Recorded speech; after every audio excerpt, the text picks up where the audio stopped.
Aguas con el precio de la tortilla, porque mientras en la mañanera dicen que no hay razón para que suba, en Veracruz ya le treparon $1 al kilo. Y agárrate porque aunque digan que el maíz está barato, el papel subió 25% y el diésel no da tregua. Los tortilleros ya no aguantaron el ritmo y el golpe nos cae directo a nosotros. En otras noticias, le están dando baje al manglar de Arroyo Moreno en Boca del Río. Le arrancaron 150 hectáreas de pura reserva protegida para meterle concreto. Un negocio con vista al pantano. Y chéquense esto, porque tras el derrame en el Golfo, solo se le soltaron apoyo a 800 pescadores cuando hay más de 30,000 afectados. Una repartición que de plano no cuadra. Quédate, porque aquí no nos guardamos nada. Soy Rodrigo Crosa y esto es el Noti Express. Arrancamos.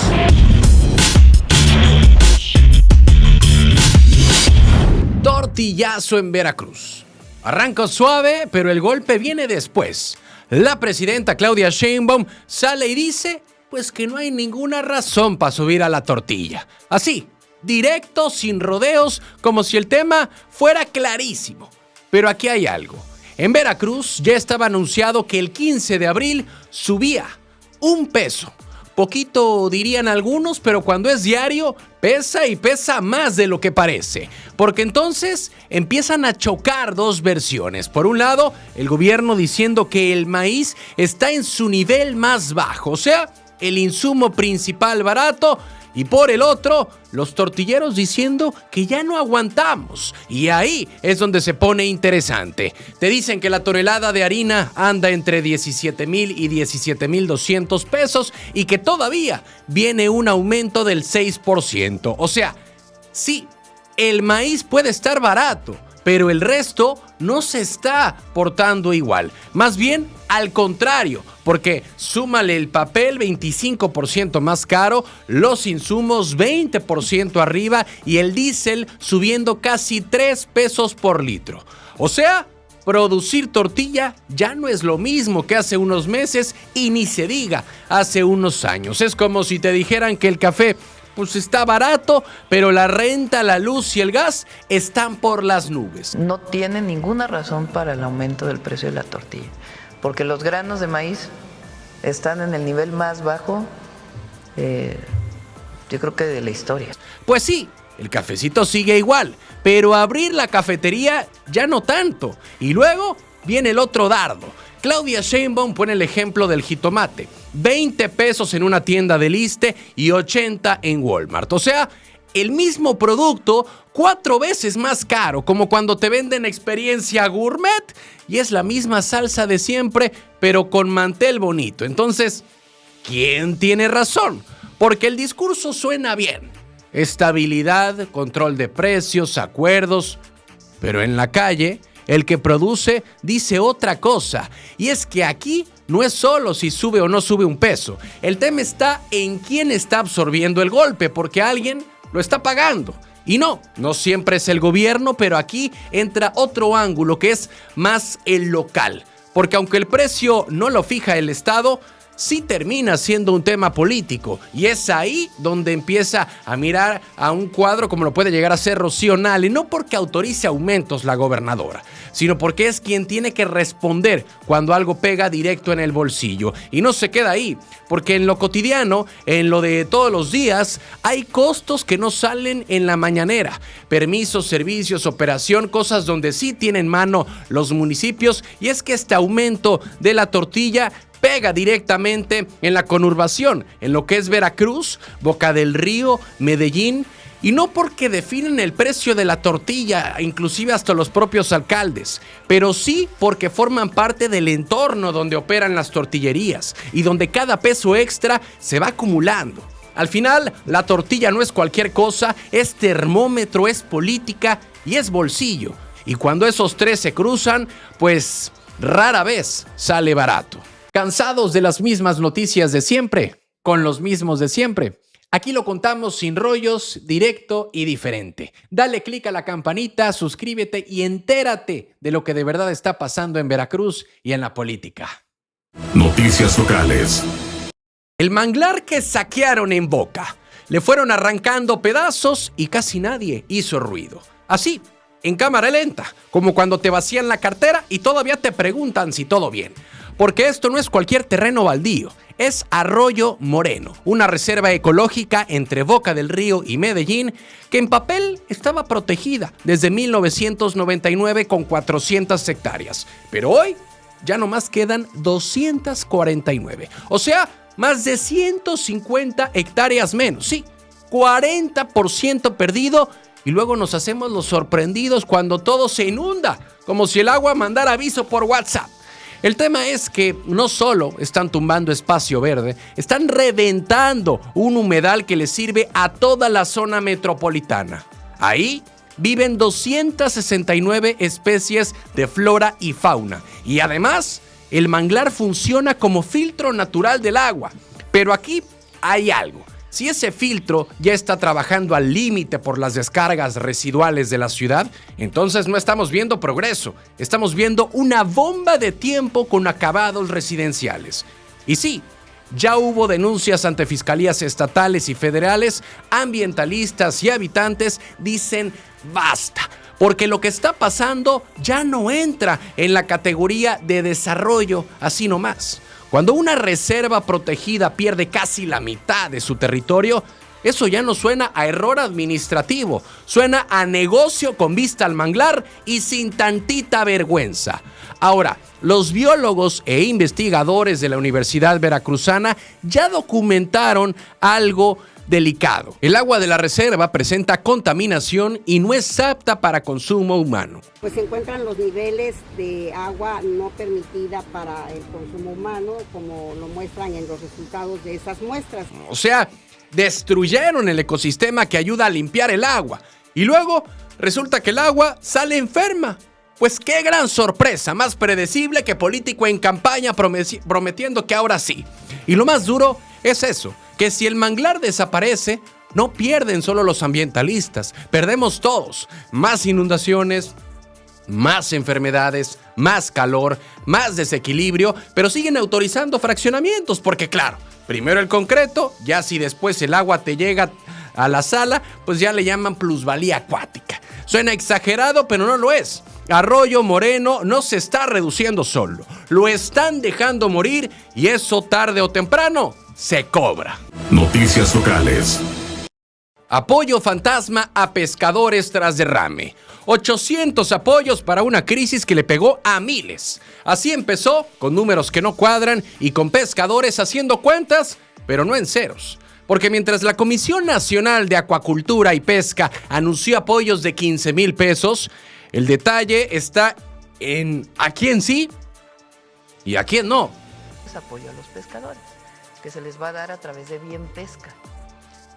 Resulta que reconocieron a 3,679 pescadores entre Veracruz y Tabasco, pero en territorio veracruzano apenas 800, sí, 800 en una zona donde, según las propias cooperativas, hay más de 30,000 afectados. Y aquí es donde el tema empieza a oler raro, porque tan solo en Coatzacoalcos hablan de 4,000 pescadores, pero el apoyo se quedó en 800, o sea, como repartir una pizza familiar entre toda la colonia y esperar que todos queden satisfechos. Pues ni en fiesta infantil pasa eso. El representante de las cooperativas, Bernardo Hernández, no está pidiendo que a todos les den lo mismo, pero sí que todos entren en la ecuación. Así de fácil y sencillo, porque el golpe no fue parejo, pero sí generalizado. Y es que desde el derrame de hidrocarburo en el Golfo de México, las ventas se desplomaron hasta un 70%. Sí, 70%. Si antes sacaban 1,000 pesos, hoy están rondando los 300, 350 y con eso hay que sostener familia, gasolina y redes dañadas. Pero aquí hay algo que incomoda, porque mientras dicen que el pescado no está contaminado y que incluso fue analizado, la percepción ya hizo el daño. Nadie compra igual, nadie confía igual y ya sabemos, recuperar la confianza cuesta más que prometer apoyos. Ahora el gobierno habla de una bolsa de 52 millones de pesos, que suena fuerte, sí, pero si los divides entre miles, ya no se ve tan grande. Más bien parece de esos presupuestos que en papel alcanzan, pero en la realidad se evaporan más rápido que el combustible que causó todo este problema. Y mientras esperan que esto sea apenas la primera etapa, los pescadores siguen saliendo al mar, pero regresando con menos. Porque aquí no solo se derramó hidrocarburo, también se derramó la duda. Y esa pega más duro que cualquier mancha en el agua. Noticias locales. Cayó la familia de Reveriano. Cayó una pieza, pero de esas que traen historia detrás, de esas que no empiezan hoy ni terminan con una detención. En Veracruz, un operativo dejó 5 personas detenidas, pero lo que realmente hizo ruido fue el apellido. Entre ellos, el hijo y la hermana de Reveriano Pérez Vega, un personaje que no es nuevo en la conversación pública. Fue alcalde de Cosquihue, sí, pero también ha estado envuelto en investigaciones, señalamientos y episodios de violencia política que lo llevaron incluso a terminar recluido fuera del estado. O sea, no es precisamente una figura que pase desapercibida. Y es que cuando aparecen familiares directos en un operativo así, la cosa cambia de nivel, porque según la Fiscalía General del Estado de Veracruz, los detenidos estarían relacionados con actividades delictivas en la región norte. Y no solo eso, la captura permitió ubicar a un presunto operador importante en la zona. Ahora, aquí es donde el tema se pone más tenso, porque ese objetivo también tendría vínculo familiar con los detenidos. O sea, esto ya no parece coincidencia, más bien estructura, de esas donde el apellido pesa más que cualquier cargo público, aunque pues bueno, ya no estén en funciones. Y durante el operativo, lo que encontraron tampoco es menor. Armas largas, cortas, más de 140 cartuchos, cargadores, explosivos, vehículos, hasta uniformes tipo táctico. O sea, no era un tema improvisado ni algo que se arme de la noche a la mañana. Esto ya tenía forma, logística y cierto nivel de organización. Pero aquí hay algo que incomoda, porque cuando un exalcalde ya traía antecedentes y señalamientos y tiempo después aparecen familiares en este tipo de escenarios, la pregunta no es nueva, solo se vuelve más fuerte. ¿Dónde empieza lo personal y dónde termina lo político? Ahora falta lo que sigue, el proceso legal, las imputaciones y ver si esto se queda en los detenidos o si empieza a escalar. Porque si algo ha enseñado Veracruz es que cuando una historia toca poder, casi nunca viene sola y casi nunca se queda corta. Noticias locales. Tarifazo sorpresa en Veracruz.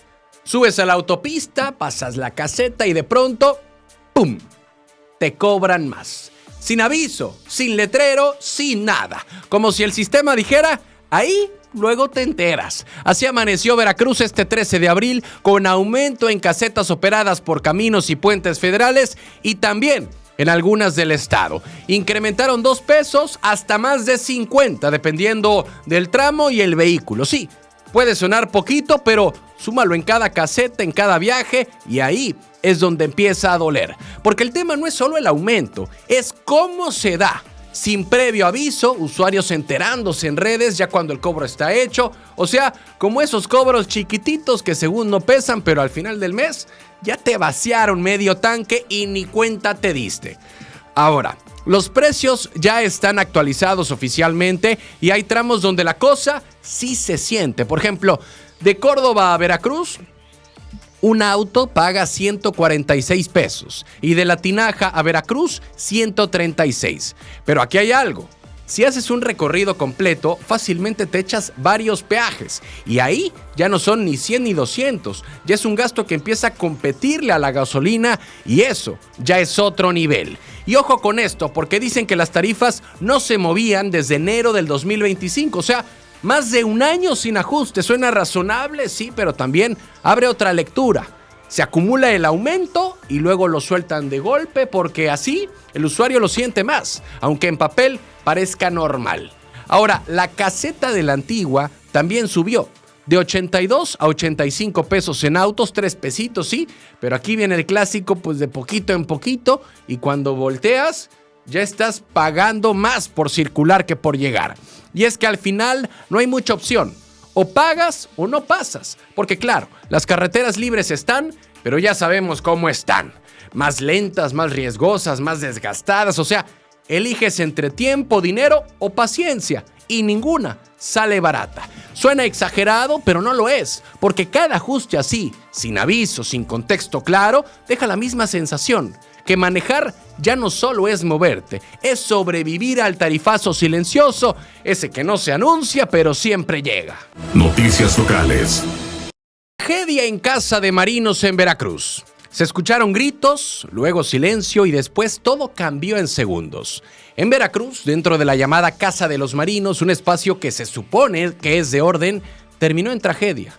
Todo por una discusión de pareja entre dos elementos de la Secretaría de Marina. Según los primeros reportes, eran un maestre, que básicamente es un rango medio dentro de la Marina, alguien con experiencia, no un novato, y un elemento activa, o sea, una integrante en servicio. Empezaron a discutir, pero aquí hay algo. No fue cualquier pleito, fueron varios minutos, tensión subiendo, palabras que pesan, hasta que todo se salió de control. Y es que, en medio de esa discusión, el hombre tomó su arma y se disparó en la cabeza, así, sin margen. Lo trasladaron al hospital naval todavía con vida, pero horas después falleció. Y aquí es donde se pone incómodo, porque no estamos hablando de cualquiera. Estamos hablando de personal armado, entrenado, con protocolos, y aún así, algo se rompió. Hasta ahora hay silencio, muy poca información oficial, nada claro sobre qué detonó todo, ni si había antecedentes. Y ya sabemos, cuando el hermetismo es tanto, no siempre es casualidad. A veces es porque el caso pesa más de lo que parece. Pero más allá del hecho, queda esa sensación, porque si en un entorno así, donde todo debería estar bajo control, pasa esto, entonces la pregunta es inevitable. ¿Qué está pasando puertas adentro? Y suena duro, pero real, porque no fue solo una discusión. Fue un punto de quiebre y terminó de la peor manera. Y eso, aunque no se diga mucho, ya encendió más de una alerta. Noticias locales. Minatitlán lleno de fraude inmobiliario.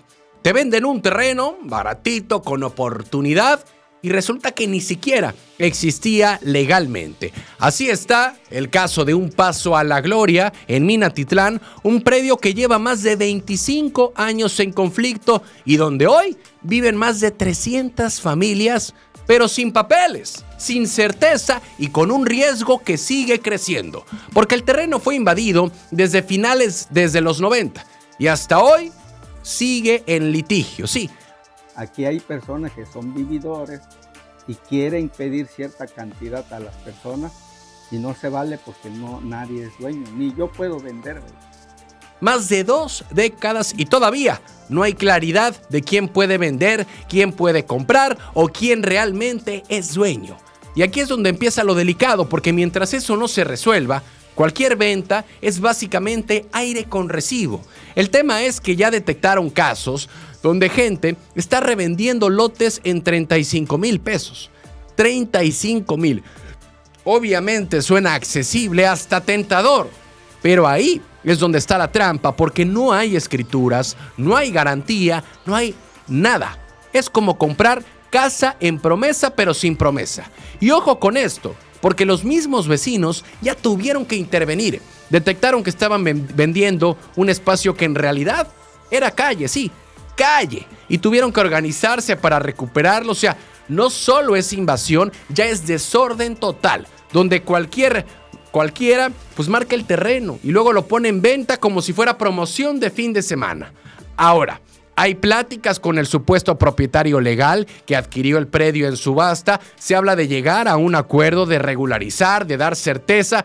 Suena bien, sí, pero después de 25 años, también suena que esto va para largo, como fila de trámite pero sin ventanilla. Y es que aquí no solo hay necesidad, hay urgencia. Gente que quiere un lugar donde vivir y termina cayendo en manos de quienes venden algo que no pueden vender. A la gente que le va a dar algún documento, pero pues no creo que haya un juez que dé alguna constancia de posesión o derecho de posesión sabiendo que hay un dueño de por medio. Porque claro, el papel aguanta todo, pero en este caso, ni papel hay. Y suena exagerado, pero no lo es, porque mientras el litigio sigue, el riesgo también. Y en este tipo de colonias, el que compra mal no pierde poquito, pierde todo y sin a quién reclamarle. Noticias locales. El Cristo que llora sangre en Veracruz. Primero fue una gota, luego otra y de pronto ya hablaban de sangre. Así empezó todo en una comunidad de San Andrés Tuxtla, donde una imagen conocida como el Cristo del Veneno comenzó a llamar la atención justo en plena Semana Santa. Sí, en esos días donde todo tiene más carga simbólica, más fe y también más eco.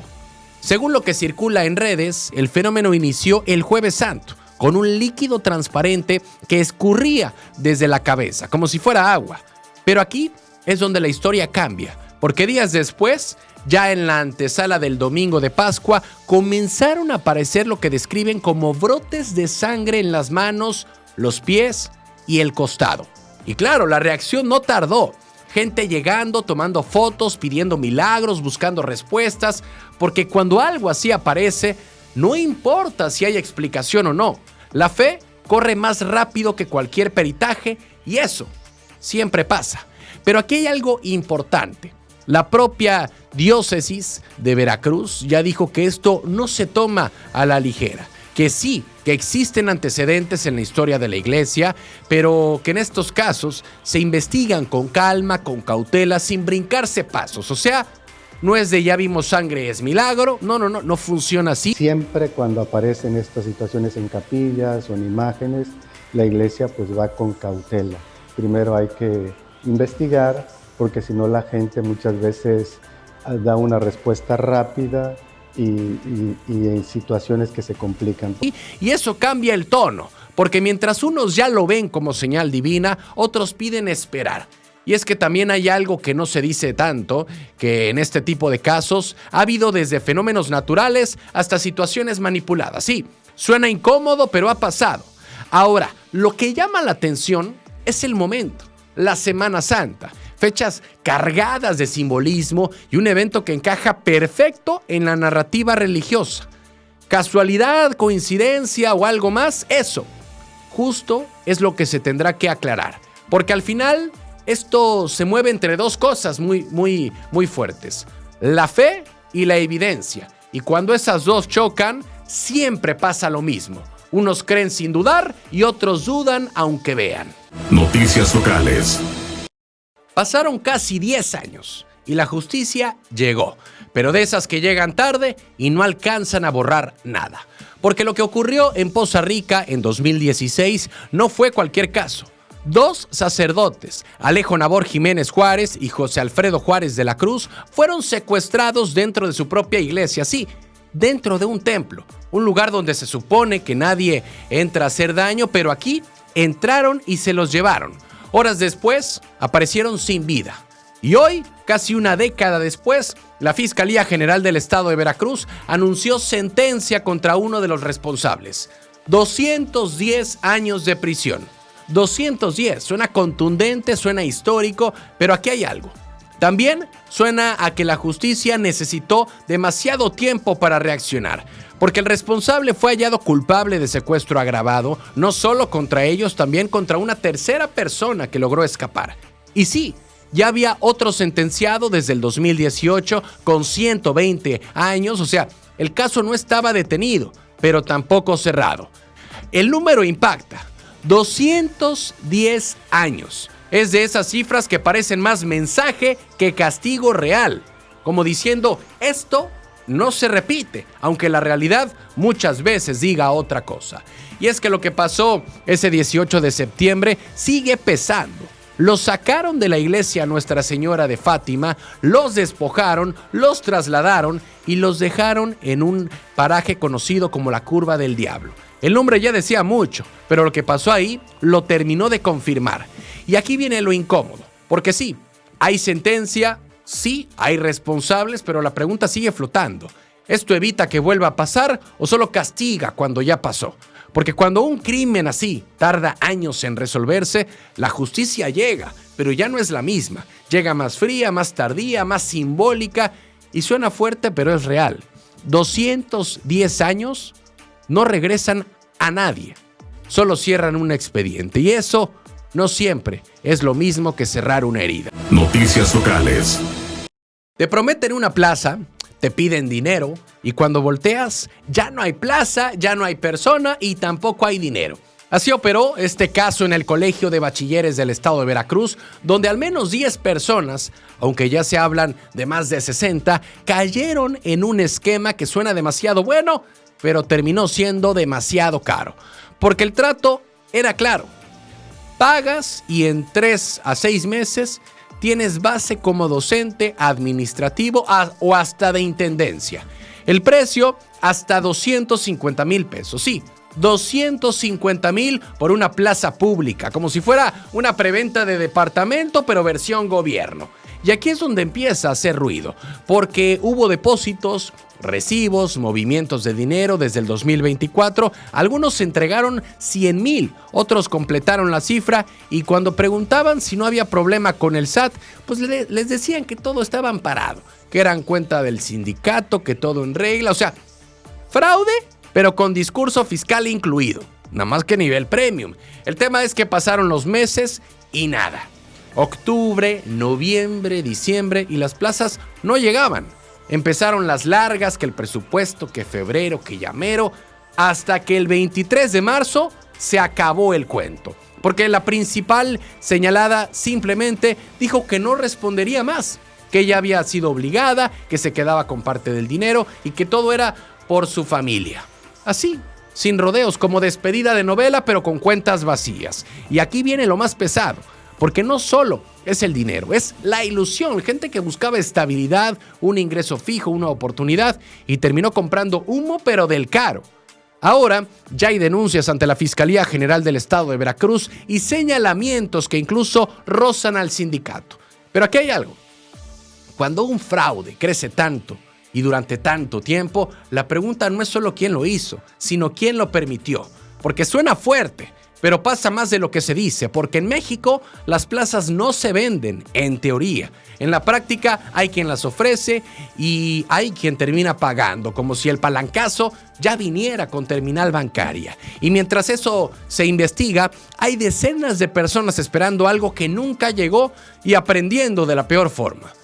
Que cuando te venden una plaza, lo único seguro es que alguien ya te vendió la historia completa. Noticias locales. Recogieron el desastre y ahora dicen que lo van a convertir en carretera. Así tal cual.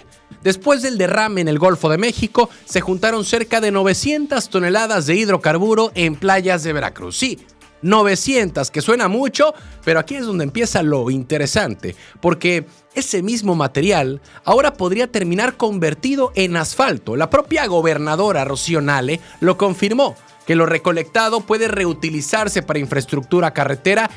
Ese hidrocarburo se puede hacer asfalto. Y sí, técnicamente se puede. No es nuevo, el petróleo es base del asfalto, pero aquí hay algo. Una cosa es el proceso industrial controlado y otra muy distinta, material que ya pasó por el mar, por arena, por contaminación, porque entonces la duda es otra. ¿En qué condiciones está ese hidrocarburo? ¿Qué tanto se puede reaprovechar realmente? Y sobre todo, ¿qué tratamiento necesita antes de terminar en una carretera? Ahora, el manejo de esos residuos no es menor. La propia Secretaría de Medio Ambiente y Recursos Naturales y Petróleos Mexicanos tienen los datos técnicos y además se ha señalado que debe tratarse como residuo peligroso. O sea, no es agarrarlo, calentarlo y listo. Lleva proceso, control, normas y supervisión. Y aquí es donde el tema se pone interesante porque por un lado suena eficiente reciclar el problema, convertirlo en algo útil, hasta suena economía circular. Pero por el otro, también suena tratar de darle salida rápida a algo que generó un impacto ambiental fuerte. Y sí, tener cerca la refinería de Minatitlán ayuda, facilita el proceso, pero no responde todo. Porque una cosa es procesar y otra garantizar que no haya consecuencias después. Suena bien convertir contaminación en carreteras, casi poético, pero también deja esa sensación de que pues ok, y todo lo demás ya quedó resuelto, porque al final el derrame no fue menor, afectó playas, actividad económica, ecosistemas, y ahora pues el cierre de la historia parece ser pues todo se va a usar o reciclar, y suena práctico, sí, pero también abre la pregunta de si es una solución o solo una forma elegante de darle vuelta al problema. Y mientras eso se define, el hidrocarburo que llegó como crisis podría terminar bajo las llantas de todos, literalmente. Noticias locales. 7 personas murieron y aún así, el balance oficial habla de una Semana Santa positiva. Veracruz, están las playas lindas. Saldo blanco, alcaldesa. Saldo blanco, así Les es. queda la experiencia. Suena fuerte, pero también dice mucho de cómo se vivió realmente. Porque sí, Veracruz se llenó, hubo turistas, playas activas, movimiento económico, lo que normalmente se busca en estas fechas. Pero el tema es que en medio de todo eso se confirmaron 7 fallecimientos por ahogamiento. Tuvimos 4 personas ahogadas, 2 en condiciones de vacacionistas, otras 2 de todas maneras, una en Tlaltetela y otra más en Catemaco. Tuvimos 2 personas, una menor desafortunadamente en el Mocambo, ¿no? y un muchacho de 21 años en Tecolutla. En playas y pozas. Y ahí es donde entra el matiz, porque no es un dato menor, pero tampoco define todo el panorama. Rocío Nale lo dijo claro, fue un periodo hasta cierto punto positivo, y esa frase, más que justificar, parece reconocer que hubo de todo. Porque mientras por un lado hubo una buena afluencia, por el otro también hubo incidentes que se repiten cada año y que no terminan de evitarse del todo. Ahora, también hay que decirlo, hubo coordinación en protección civil, marina, seguridad pública, operativos, rescates, atención a turistas, incluso casos de niños extraviados que lograron regresar con sus familias. O sea, sí hubo respuesta, no fue abandono, pero aquí hay algo. Un saldo de personas ahogadas, creo que fueron 7 hoy. 7 casos de ahogamiento siguen siendo un número que pesa, aunque el resto haya salido bien.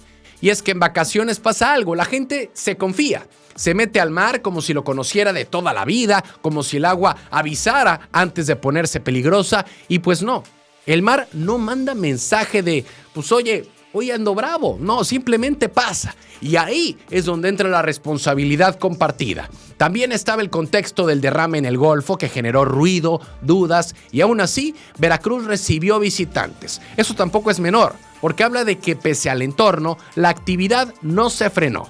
Al final, sí hubo turismo, sí hubo movimiento, pero también hubo pérdidas. Y más que buscar si fue bueno o malo, el punto es que cada año el reto sigue siendo el mismo: disfrutar sin que la historia termine mal.